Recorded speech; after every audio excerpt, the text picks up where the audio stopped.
Chance مل گیا ہے، مگر ساتھ ساتھ کچھ کرپشن کے حوالے سے بھی آپ کو لوگ یاد کرتے ہیں. مولانا ڈیزل اگر آپ یاد کریں، اور اس کے علاوہ اس طرح کی باتیں کہ ڈی آئی خان میں، بنو میں، کڑک میں، ٹانک میں آپ نے کوئی ایسی اراضی پر قبضہ کیا جو کہ آپ کی نہیں تھی. اس حوالے سے بہت سارے کرپشن کے الزامات بھی اٹھائے جاتے ہیں. یہ جو الزامات اٹھاتے ہیں، پلس انصار عباسی صاحب جو ہمارے بہت کریڈیبل جرنلسٹ ہیں، انویسٹیگیشن ہے، انہوں نے بھی آپ کے اخبار میں چند روز پہلے ایسی خبر شائع کی ہے، کوئی کے پی نیب ان لینڈز کا اس وقت دیکھ رہی ہے کہ کیا ہوا ہے سلسلہ. تو آپ کیا سمجھتے ہیں یہ جو لوگ الزامات اٹھا رہے ہیں یہ صحیح الزامات ہیں؟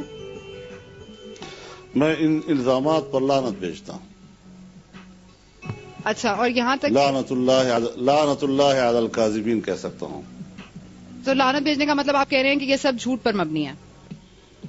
جھوٹ سے بھی اگر کوئی آگے لفظ ہے، تہمت اور بہتان، جس سے نہ انبیاء محفوظ رہے ہیں، جس سے نہ صحابہ کرام محفوظ رہے ہیں، اور اس طرح کے جھوٹے اور بہتانات اگر مجھ پر لگائے جاتے ہیں تو میں تاریخ کے ان عظیم المرتبہ شخصیات کی پیروکاری میں آتا ہوں جو ان قسم کے حالات سے گزرے ہیں، اور اس قسم کے لوگوں نے کسی شخصیت کو مجروح کرنے کے لیے اگر حضرت جبریل کو معاف نہیں کیا، اگر پیغمبر اسلام علیہ السلام کو معاف نہیں کیا، اگر ان کے صحابہ کرام کو معاف نہیں کیا، تو میں کون ہوتا ہوں کہ آج کے اس دور میں ایک نظریاتی اور کردار کی سیاست کرنے کے باوجود مجھ پر کیچڑ نہ اچھالے جائیں. میں کون ہوتا ہوں اتنا بڑا آدمی؟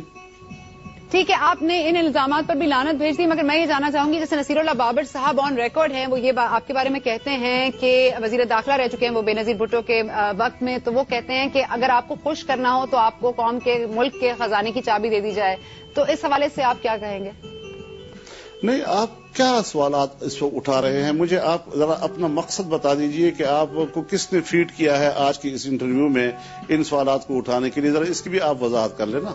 مولانا صاحب دیٹس ناٹ فیئر. مجھے کسی سے ڈکٹیشن نہیں ملی، نہ ہی آپ کو ضرور فیڈ کیا ہے، یہ آپ کا ٹاسک ہے. آپ مجھے ذرا بتا دیں کہ یہ ٹاسک آپ کو کس نے دیا ہے. مولانا صاحب میں اپنا مردے گڑے کھودنا، جب معاملات سارے کسی زمانے میں گزر چکے ہیں، ہزارہا مولانا صاحب آج نہیں، مولانا صاحب بہت معذرت کے ساتھ، اگر آج کا آپ کوئی بھی گوگل پہ جا کے اگر آپ یہ سرچ کریں گے تو یہ ساری چیزیں بار بار واپس آ رہی ہیں. اسی لیے ہم چاہ رہے ہیں کہ آپ کا موقع تو چلتے رہیں، مجھے اس سے کیا سروکار ہے. آپ آج یہ سوالات اٹھا کر کیوں ان صفوں میں شامل ہونے کی کوشش کر رہی ہیں کہ جنہوں نے پہلے ہمارے کردار کو مشکوک کیا اور آج آپ اس کا حصہ بن رہی ہیں؟ ماشاءاللہ. نہیں جی، میرا کوئی کام نہیں ہے مولانا صاحب کردار کو مشکوک کرنا، اسی لیے آپ یہاں سامنے بیٹھے ہیں، اسی لیے میں آپ سے پوچھ رہی ہوں. میں کسی اور تیسرے بندے سے نہیں پوچھ رہی، آپ سے پوچھ رہی ہوں.